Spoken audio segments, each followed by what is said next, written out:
Once upon A time ಆಗ್ತಾನೆ ಯುದ್ಧದಲ್ಲಿ complete ಆಗಿ ಡೆಸ್ಟ್ರಾಯ್ ಆಗಿರುವಂಥ ಒಂದು ಸಿಟಿಯಲ್ಲಿ ಒಂದು ಸಣ್ಣ ಕಂಪ್ನಿಯನ್ನು ಶುರು ಮಾಡ್ತಾರೆ. ಆ ಕಂಪ್ನಿ ಮುಂದೊಂದು ದಿನ ಇಡೀ ಟೆಕ್ ಜಗತ್ತನ್ನು ತನ್ನ ಕಂಟ್ರೋಲ್ಗೆ ತೆಗೆದುಕೊಳ್ಳುತ್ತೆ. ಆಗ ಆ ಕಂಪ್ನಿ ಮುಟ್ಟಿದ್ದೆಲ್ಲ ಚಿನ್ನಾಗುವಂಥ ಟೈಮು. ಆದರೆ ಆ ಟೈಮ್ ಜಾಸ್ತಿ ದಿನ ಉಳಿಲಿಲ್ಲ. ಆ ಕಂಪ್ನಿ ಎಲ್ಲಿ ಶುರುವಾಯಿತೋ ಇವತ್ತು ಅಲ್ಲಿಗೆ ಬಂದು ನಿಂತಿದೆ. ಈ ಸ್ಟೋರಿ ಸೋನಿ ಕಂಪ್ನಿಯದ್ದು. 1940ರಲ್ಲಿ ಸೋನಿ ಇವತ್ತಿನ ರೀತಿ ಒಂದು ದೊಡ್ಡ ಕಂಪನಿ ಆಗಿರಲಿಲ್ಲ. ಅದು ಇನ್ನೂ ಕೂಡ ಆಗ ಶುರುವಾದಂಥ ಒಂದು ಸಣ್ಣ ಸ್ಟಾರ್ಟಪ್ ಅಷ್ಟೇ. ಅದರ ಫೌಂಡರ್ ಆಗಿದ್ದಂಥ ಅಕಿಯೋ ಮೊರಿಟಾ ಆ್ಯಂಡ್ ಮಸಾರು ಇಬುಕಾ ಈ ಕಂಪ್ನಿಯ ಬಗ್ಗೆ ಒಂದು ದೊಡ್ಡ ಕನಸನ್ನು ಕಂಡಿದ್ರು. 1995 ಸೋನಿ ಕಂಪ್ನಿ ಜಪಾನ್ನ ಮೊದಲ ಟ್ರಾನ್ಸಿಸ್ಟರ್ ರೇಡಿಯೋವನ್ನು ಲಾಂಚ್ ಮಾಡುತ್ತೆ. ಇದೊಂದು ರೀತಿ game changing product of the Sony ಅಂತ ಹೇಳಿದ್ರು ತಪ್ಪಾಗಲ್ಲ. ಇದಿನ್ನೂ ಕೂಡ ಸೋನಿ ಕಂಪ್ನಿಯ ಬಿಗಿನಿಂಗ್ ಅಷ್ಟೇ.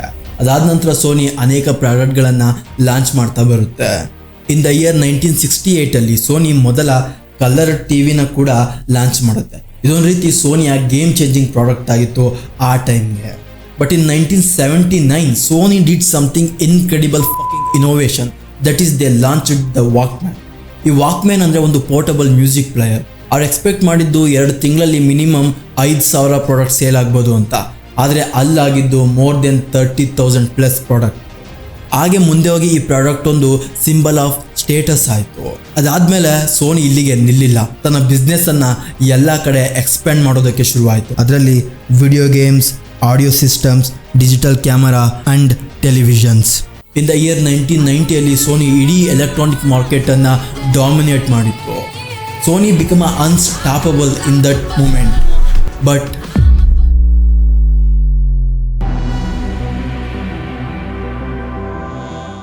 ಹಾಗೆ ಫಾಸ್ಟ್ ಫಾರ್ವರ್ಡ್ ಮಾಡಿದ್ರೆ 1994 ಸೋನಿ ಲಾಂಚ್ಡ್ ಸಮಥಿಂಗ್ ಬಿಗ್. ಈ ಒಂದು ಪ್ರಾಡಕ್ಟಿಂದ ಇಡೀ ಗ್ಲೋಬಲ್ ಸೋನಿ ಕಡೆ ತಿರುಗುತ್ತೆ. ಆ ಪ್ರಾಡಕ್ಟೇ ಪ್ಲೇ ಸ್ಟೇಷನ್.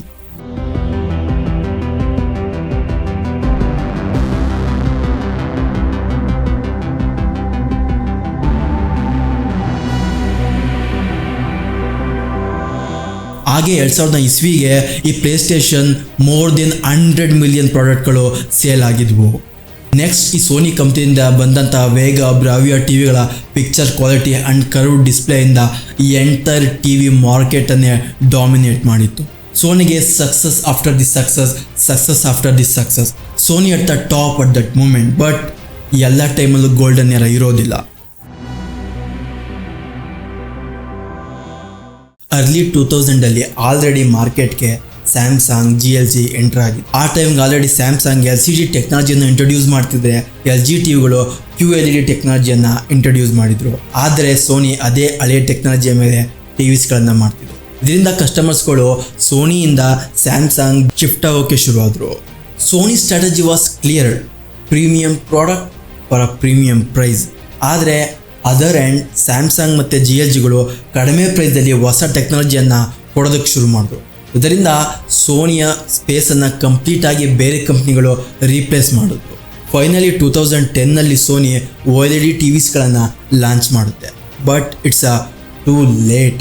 ಆ ಟೈಮ್ಗೆ ಆಲ್ರೆಡಿ ಸ್ಯಾಮ್ಸಂಗ್, GLGಗಳು ತಮ್ಮ ಹೊಸ ಟೆಕ್ನಾಲಜಿ ಟಿವಿಸ್ಗಳನ್ನು ಮಾರ್ಕೆಟ್ಗೆ ಇಂಟ್ರೊಡ್ಯೂಸ್ ಮಾಡಿದ್ರು. ಆ ಟೈಮಲ್ಲಿ ಸೋನಿಯ ಯಾವ ಟಿವಿಸ್ಗಳು ಪರ್ಚೇಸ್ ಆಗೋದಿರಲಿ, ಸೋನಿ ತನ್ನ ಮಾರ್ಕೆಟನ್ನು ಉಳಿಸ್ಕೊಳ್ಳೋದಕ್ಕೆ ಹರಸಾಹಸ ಪಡ್ತಿತ್ತು.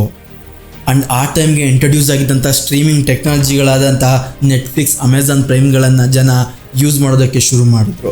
ಇದರಿಂದ ಸೋನಿ ಸೇಲ್ ಇನ್ನಷ್ಟು ಕುಸಿತ ಕಾಣ್ತು. ಆ್ಯಂಡ್ ಇದೇ ರೀತಿ ಸೋನಿ ಕ್ಯಾಮ್ರಾಸ್ಗಳು ಅರ್ಲಿ 2000 ಸ್ಮಾರ್ಟ್ಫೋನ್ ಇನ್ನೂ ಇಂಟ್ರೊಡ್ಯೂಸ್ ಆಗಿರಲಿಲ್ಲ. ಆದ್ದರಿಂದ ಜನ ಕ್ಯಾಮ್ರಾವನ್ನು ಯೂಸ್ ಮಾಡ್ತಿದ್ರು. ಯಾವಾಗ ಫೋನಲ್ಲಿ ಕ್ಯಾಮ್ರಾ ಬರೋದಕ್ಕೆ ಶುರುವಾಯಿತು, ಕಸ್ಟಮರ್ಗಳು ಕ್ಯಾಮ್ರಾಗಳನ್ನು ಪರ್ಚೇಸ್ ಮಾಡೋದು ನಿಲ್ಲಿಸಿದ್ರು. ಕೇವಲ ಪ್ರೊಫೆಷ್ನಲ್ಸ್ಗಳು ಮಾತ್ರ ಕ್ಯಾಮ್ರಾವನ್ನು ಪರ್ಚೇಸ್ ಮಾಡ್ತಿದ್ರು. ಅದಾದ ನಂತರ ಸೋನಿ ಮತ್ತೆ ಸ್ಮಾರ್ಟ್ಫೋನನ್ನು ಲಾಂಚ್ ಮಾಡ್ತು. ಆದರೆ ಸೋನಿ ಮಾರ್ಕೆಟ್ಗೆ ತುಂಬ ಲೇಟಾಗಿ ಎಂಟ್ರಿ ಆಯಿತು. ಆ ಟೈಮ್ಗೆ ಆಲ್ರೆಡಿ ಬೇರೆ ಕಾಂಪಿಟೇಟರ್ಸ್ಗಳು ತುಂಬಾ ಮೇಲೆ ಹೋಗಿದ್ರು. Sony did same shit again. ಅದರ ಪ್ರೈಸ್ ಮಾತ್ರ ತುಂಬ ಜಾಸ್ತಿ ಇರ್ತಿತ್ತು. ಆದರೆ ಅದರ ಡಿಸೈನ್ ಆಗಿರ್ಬೋದು ಅಥವಾ ಅದರ ಸಾಫ್ಟ್ವೇರು, ಯೂಸರ್ ಫ್ರೆಂಡ್ಲಿ ಯಾವುದು ಕೂಡ ಜನಕ್ಕೆ ಇಷ್ಟ ಆಗಲಿಲ್ಲ. ಆದ್ದರಿಂದ ಸೋನಿ ಪ್ರಾಡಕ್ಟ್ ದಿನೇ ಕುಸಿತವನ್ನು ಕಾಣೋದಕ್ಕೆ ಶುರುವಾಯಿತು.